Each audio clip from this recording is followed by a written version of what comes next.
Drugs ಇದೊಂದು ಬಂದು ದೊಡ್ಡ ಮಾಫಿಯಾ. ಈ ಮಾಫಿಯಾ ಏನಂತ ಹೇಳಿದ್ರೆ, ಇವಾಗ ನಿಮ್ಮದು ಎರಡು ಪ್ರಶ್ನೆ ಐತೆ. ಏನು ಇದು ಬೀಡಿ ಸಿಗರೇಟು ಆಮೇಲೆ ಇದು ಡ್ರಗ್ಸು ಗಾಂಜಾ ಅದೆಲ್ಲ ಸೇವನೆ ಮಾಡ್ತಾರೆ, ಅದೇನು ಹ್ಯಾಬಿಟಾ ಇಲ್ಲ ಅಡಿಕ್ಟ್ ಅಂತ. ನನ್ನ ಪ್ರಕಾರ ಅದು that is cigarette is some extent, smoking is some extent to the habit ಅಂತ ಹೇಳ್ಬೋದು, ಸ್ವಲ್ಪ ಅಡಿಕ್ಟ್ ಅಂತಲೂ ಹೇಳ್ಬೋದು. ಸ್ವಲ್ಪ ಜನ ಬಿಟ್ಬಿಡ್ತಾರೆ, ಸ್ವಲ್ಪ ಜನ ಅದನ್ನು ಕಂಟಿನ್ಯೂ ಮಾಡ್ತಾರೆ, ಆ್ಯಸ್ ಎ ಪ್ಯಾಷನ್ನು ಸ್ವಲ್ಪ ಕಂಟಿನ್ಯೂ ಮಾಡ್ತಾರೆ. ಬಟ್ ಡ್ರಗ್ಸ್ ವಿಚಾರ ಏನೈತೆ, ಗಾಂಜಾ ಇರಲಿ, MDMA ಇರಲಿ, ಹಿರೋಯಿನ್ ಇರಲಿ, ಚರಸ್ ಇರಲಿ, ಆಮೇಲೆ ಬೇರೆ ಬೇರೆ ಥರದ್ದು ಡ್ರಗ್ಸು ಸೊಸೈಟಿಯಲ್ಲಿ ಬಂದ್ಬಿಟ್ಟಿದೆ.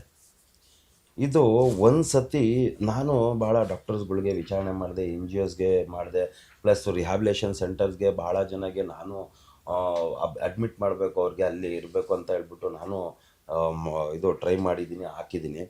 ಇದರಲ್ಲಿ ಏನು ಅಂತ ಒಂದು ವಿಚಾರ ಅಂತ ಹೇಳಿದ್ರೆ, ಒಂದು ಸತಿ ಅಡಿಕ್ಟ್ ಆಗಿಬಿಟ್ರೆ ಇದು ಡ್ರಗ್ಸು, ಇದು ಒಂದು ಅವರು ಡಾಕ್ಟರ್ಸ್ ಒಪಿನಿಯನ್ ಪ್ರಕಾರ ಅದು ಒಂದು ಸತಿ ಸೇವನೆ ಮಾಡಿದ್ರೆ ಅದು ಮೈಂಡ್ಗೆ ಒಂಥರ ಕಾಮ್ ಇರುತ್ತೆ, ಅವ್ರಿಗೊಂಥರ ಅಡಿಕ್ಟ್ ಆಗುತ್ತೆ. ಇದರಿಂದ ಏನು ನಷ್ಟ ಆಗುತ್ತೆ ಅಂತ ಹೇಳಿದ್ರೆ ಅದು ಡಾಕ್ಟರ್ಸ್ ಚೆನ್ನಾಗಿ ಹೇಳ್ತಾರೆ. But according to my view ಏನು ನಡೀತೈತೆ ಅಂತ ಹೇಳಿದ್ರೆ, ಡ್ರಗ್ಸಿಂದ ಕ್ರೈಮ್ ಜಾಸ್ತಿ ಆಗ್ತೈತೆ. ಒಂದು ಸತಿ ಡ್ರಗ್ಸು ಒಬ್ಬ MDMA ಅಂತ ಒಂದಿಷ್ಟು ಒಂದು ಗ್ರಾಮ್ ಸೇವನೆ ಮಾಡಿದ್ರೆ ಆ ಸೇವನೆ ಮಾಡಿದ್ರಿಂದ ಅವನಿಗೆ ತಿರ್ಗಾ ನೆಕ್ಸ್ಟ್ ಟೈಮ್ ಅವನಿಗೆ ಬೇಕಂತ ಹೇಳಿದ್ರೆ ಅದನ್ನ ತಗೊಳ್ಳೋದಕ್ಕೋಸ್ಕರ, ಡ್ರಗ್ಸ್ ತಗೊಳ್ಳೋದಕ್ಕೋಸ್ಕರ ಏನು ಬೇಕಾದರೂ ಮಾಡೋಕ್ಕೆ ಸಹಜ, ಏನಾದರೂ ಮಾಡ್ತಾನೆ.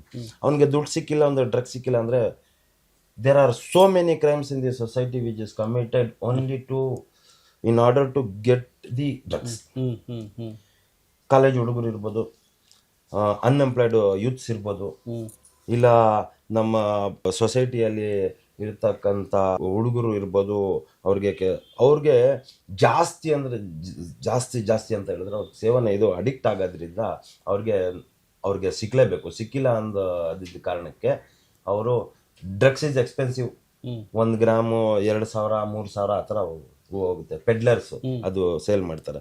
ಅದನ್ನ ತಗೊಳ್ಳೋಕ್ಕೋಸ್ಕರ ಅವ್ರು ದುಡಿಬೇಕು, ದುಡಿದ್ಬಿಟ್ಟು ತಗೊಬೇಕಂತಂದ್ರೆ, ಯಾರೋ ಒಂದು ಕಷ್ಟ ಬಿದ್ದುಬಿಟ್ಟು ಅವ್ನು ದುಡಿದ್ಬಿಟ್ಟು ಅದು ತಗೊಬೇಕಂತ ಹೇಳಿದ್ರೆ ಒಂದಿನಕ್ಕೆ ಅವ್ನಿಗೆ 2,000 3,000 ಇದು ಅವ್ನು ಕನ್ಸ್ಯೂಮ್ ಮಾಡೋಕ್ಕೆ ಬೇಕಂತ ಹೇಳಿದ್ರೆ ಅವನಷ್ಟು ದುಡಿಬೇಕು. ಅವ್ನಿಗಷ್ಟು ದುಡಿಮೆ ಇಲ್ಲ ಅಂತ ಹೇಳಿದ್ರೆ ಅವ್ನು ಏನು ಮಾಡಬೇಕು, ಅವ್ನು ಕ್ರೈಮ್ ಮಾಡಬೇಕು, ಐದರ್ ಥೆಫ್ಟ್ ಮಾಡಬೇಕು, ಇಲ್ಲ ರಾಬರಿ ಮಾಡಬೇಕು. ಆ ಥರ 90% of the crimes committed in the society are in order to consume the drug. ಅದನ್ನ ಫುಲ್ಫಿಲ್ ಮಾಡಬೇಕು, ಅವ್ರು ಡ್ರಗ್ ಫುಲ್ಫಿಲ್ ಮಾಡಬೇಕು, ಅವರು ಇದನ್ನ ಲಸ್ಟ್ ಆಫ್ ದಿ ಡ್ರಗ್ನ ಫುಲ್ಫಿಲ್ ಮಾಡಬೇಕು. ಆದ್ರಿಂದ ಏನಾಗ್ತೈತೆ, ಇದು ಪೆಡ್ಲರ್ಸು ಏನಕ್ಕೆ ಇನ್ಕ್ರೀಸ್ ಆಗಿದೆ, ನಾವು ಸೇವನೆ ಮಾಡೋದ್ರಿಂದ ಅಡಿಕ್ಟ್ಸ್ ಜಾಸ್ತಿ ಇರೋದ್ರಿಂದ ಪೆಡ್ಲರ್ಸು ಆಗ್ತೈತೆ. ಇವತ್ತು ಅಡಿಕ್ಟು, ನಾಳೆ ಒಂದು ಪೆಡ್ಲರ್ ಆಗ್ತಾನೆ, ಹಂಗಾಗ್ತೈತೆ.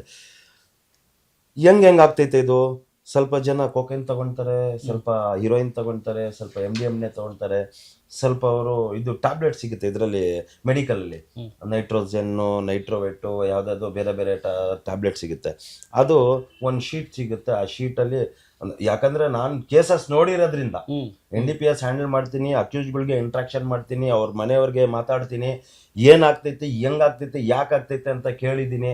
ಆಮೇಲೆ ಪೊಲೀಸ್ನವರು ಭಾಳ ಜನ ಫ್ರೆಂಡ್ಸ್ ಇದ್ದಾರೆ, ಅವ್ರಿಗೂ ಕೇಳ್ತೀನಿ. ಪ್ಲಸ್ NGOs ಇದ್ರ ಬಗ್ಗೆ ವರ್ಕಿಂಗ್ ಮಾಡ್ತಾರಲ್ಲ, ಅವ್ರಿಗೂ ಕೇಳ್ತೀನಿ ಏನೇನಾಗ್ತೈತೆ ಅಂತ ಹೇಳ್ಬಿಟ್ಟು. Different types of drugs, different types of modes of consumption ಇದೆ. ಟ್ಯಾಬ್ಲೆಟ್ಸ್ ತಗೊಳ್ತಾರೆ, ಒಬ್ರು ಇದರಲ್ಲಿ ಮೂಗ್ನಿಂದ ತಗೊಳ್ತಾರೆ, ಸ್ಮೆಲ್ ಮಾಡ್ತಾರೆ, ಇಂಜೆಕ್ಟ್ ಮಾಡ್ತಾರೆ, ಇಂಜೆಕ್ಷನ್ಸು.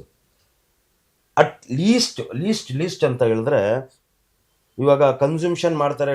ಈ ಟ್ಯಾಬ್ಲೆಟ್ಗಳನ್ನ ಏನ್ ಮಾಡ್ತಾ ಇದ್ದಾರೆ, ಪೌಡರ್ ಮಾಡಿಬಿಟ್ಟು ಸಿರಂಜ್, 5 ರೂಪಾಯಿ ಕೊಟ್ಟು ಸಿರಂಜ್ ತಗೊಂಡು, ಪೌಡರ್ ತಗೊಂಡು ಅದನ್ನ ನೀರಲ್ಲಿ ಹಾಕ್ಬಿಟ್ಟು ಅದನ್ನ ಇಂಜೆಕ್ಟ್ ಮಾಡ್ಕೊಂತಾರೆ.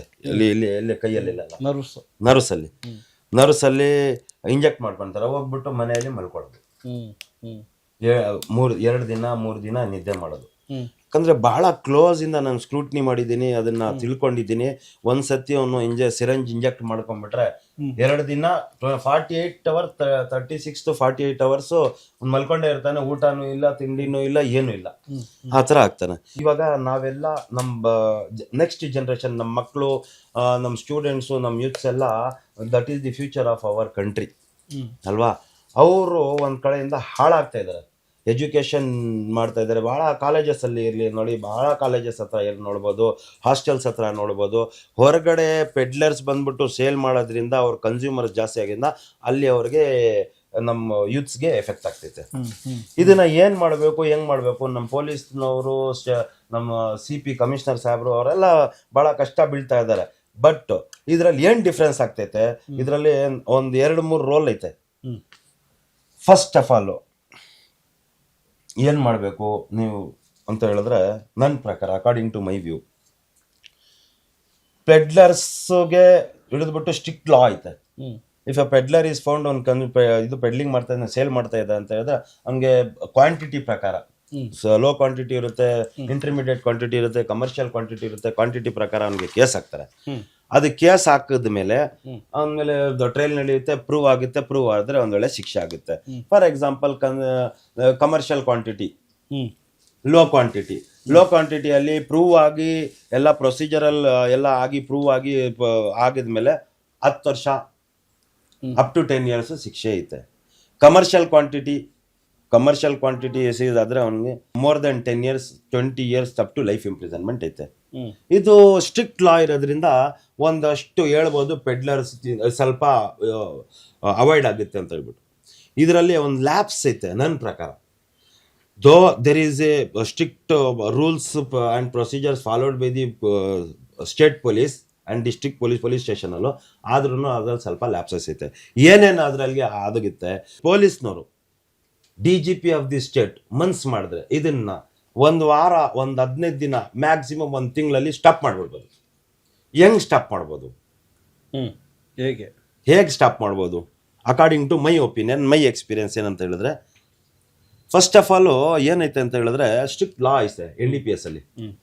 ಸ್ಟ್ರಿಕ್ಟ್ ಲಾ ಏನಂತೈತೆ, ನಾನು ಹೇಳ್ದಲ್ಲ ಕಮರ್ಷಿಯಲ್ಗೆ, ಇದು ಪೆಡ್ಲರ್ಸ್ಗೆ ಐತೆ, ಕನ್ಸ್ಯೂಮರ್ಸ್ಗೆ ಆಗ್ಬೇಕು.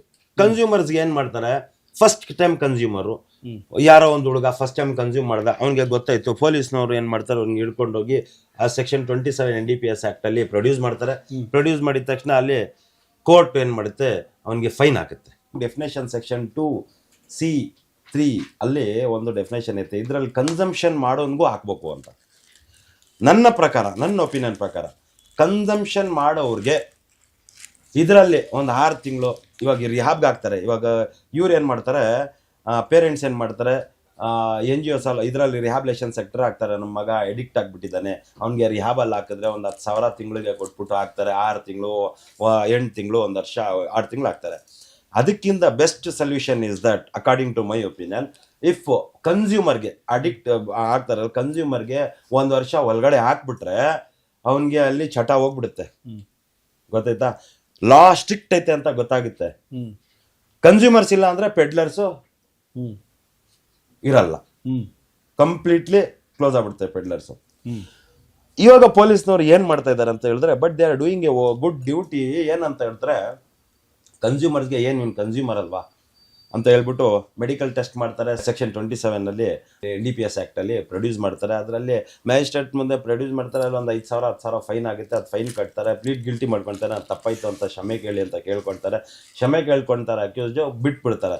ಮನೆಯವರು ಫೈನ್ ಕಟ್ಬಿಟ್ಟು ಅಲ್ಲೊಂದು ಅಡ್ವೊಕೇಟ್ಗೆ 1,000 2,000 ಖರ್ಚಾಗುತ್ತೆ. ಒಂದು 10,000 ಅಲ್ಲಿ ಅವ್ನು ಹೊರಗಡೆ ಬಂದ್ಬಿಡ್ತಾನೆ. ಬಂದ್ಬಿಟ್ಮೇಲೆ ತಿರ್ಗಾ ಏನು ಮಾಡ್ತಾನೆ, 10,000 ಹೋಯ್ತಲ್ಲ, ತಿರ್ಗಾ ಇನ್ನೊಂದ್ಸತಿ ಪೇರೆಂಟ್ಸ್ಗೆ ಗೊತ್ತಿಲ್ದಿರೋ ಥರ ತಿರ್ಗಾ ಇನ್ನೊಂದ್ಸತಿ 90% ತಿರ್ಗಾ ಕಂಟಿನ್ಯೂ ಮಾಡ್ತಾರೆ. 10% ಮರ್ಯಾದೆ ಹೋಯ್ತಲ್ಲ, ಇದಾಯ್ತಲ್ಲ ಅಂತ ಹೇಳ್ಬಿಟ್ಟು 10% ಬಿಟ್ಬಿಡ್ತಾರೆ. 90% ಅಗೇನ್ ಕಂಟಿನ್ಯೂ. ಇಷ್ಟೇ ಅಪ್ಪ, ಕನ್ಸ್ಯೂಮ್ ಮಾಡಿದ್ರೆ ಇಷ್ಟೇನೆ ಸ್ಟ್ರಿಕ್ಟ್ ಲಾ ಅಂತ ಹೇಳಿದ್ರೆ. ಅದರಲ್ಲಿ ಯಾಕಂದರೆ ಅಕಾರ್ಡಿಂಗ್ ಟು ದಿ ಪ್ರೊಸೀಜರಲ್ ಅದು NDPS ಅಲ್ಲಿ ಇರೋದ್ರಿಂದ ಕನ್ಸ್ಯೂಮರ್ಗೆ ಅದು ಮಾಡಬೇಕು ಅಂತ ಐತೆ, ಅದು ಮಾಡ್ತಾರೆ. ಸ್ಟ್ರಿಕ್ಟ್ ಲಾ ನಾನು ಹೇಳಿದ್ನಲ್ಲ, PIT NDPS ಆ್ಯಕ್ಟಲ್ಲಿ ಹಾಕ್ಬಿಟ್ರೆ, ಪ್ರಿವೆಂಟಿವ್ ಡಿಟೆನ್ಷನಲ್ಲಿ ಹಾಕ್ಬಿಟ್ರೆ, there is no bail, only procedural lapse ಇರೋದ್ರಿಂದ, ಫಾರ್ಮಾಲಿಟೀಸ್ ಮಾಡಲಿಲ್ಲ ಇರೋದ್ರಿಂದ ಮೆರಿಟ್ಸ್ ಮೇಲೆ ನೋಡ್ಬಿಟ್ಟು ಬಿಡ್ತಾರೆ. ಅಡ್ವೈಸರಿ ಬೋರ್ಡ್ ಬಿಡ್ತಾರೆ. ಅದಕ್ಕೆ ಒಂದು ಪ್ರೊಸೀಜರ್ ಐತೆ, ಅಡ್ವೈಸರಿ ಬೋರ್ಡ್ ಆಗುತ್ತೆ. ಬೋರ್ಡ್ ಆದಮೇಲೆ ಹೈಕೋರ್ಟ್ಗೆ ಹೋಗುತ್ತೆ. ಬಿಟ್ಬಿಡ್ತಾರೆ, ಇಲ್ಲಾಂದರೆ ಇಲ್ಲ. ಸೊ ನನ್ನ ಪ್ರಕಾರ ಈ ಥರ ಸ್ಟ್ರಿಕ್ಟ್ ಲಾ ಮಾಡಿಬಿಟ್ಟು 1 ತಿಂಗಳು ಒಂದು 400-500 ಜನ ಹಿಡಿದ್ಬಿಟ್ಟು ಯಾರ್ಯಾರು ಕನ್ಸ್ಯೂಮ್ ಮಾಡ್ತಾರೆ ಅವ್ರಿಗೆಲ್ಲ ಈ ಥರ ಹಾಕ್ಬಿಟ್ರೆ ಮ್ಯಾಕ್ಸಿಮಮ್ ಇದರಲ್ಲಿ ಕ್ಲೋಸ್ ಆಗ್ಬಿಡುತ್ತೆ. ಈಗ ಪೀಡ್ ಗಿಲ್ಟಿ ಅಂತ ಅಂದರೆ ಆ ಟೈಮಲ್ಲಿ ಏನು, ಈಗ ನಾನು ಗಿಲ್ಟಿ ಅಂತ ಒಪ್ಕೊಂಡಾದ್ಮೇಲೆ ಜಡ್ಜು ಯಾವ ಪನಿಷ್ಮೆಂಟ್ ಕೊಡೋದಿಲ್ವಾ? ಪನಿಷ್ಮೆಂಟ್ ಐತಲ್ಲ, either punishment for 6 months or with fine ಅಂತ ಐತಲ್ಲ, or fine fine fine up to fine up to according to ಏನು ಮಾಡ್ತಾರೆ 5,000 10,000 ಫೈನ್ ಹಾಕ್ತಾರೆ, ನೋಡ್ಬಿಟ್ಟು ಹಾಕ್ತಾರೆ. ನಮ್ಮ ವಿಜಯವಾಹಿನಿ ನ್ಯೂಸ್ ಚಾನೆಲ್ನಲ್ಲಿ ಪ್ರಮೋಷನ್, ಜಾಹೀರಾತು, ಅಡ್ವರ್ಟೈಸ್ಮೆಂಟ್ ನೀಡಲು ಸಂಪರ್ಕಿಸಿ 9535808456.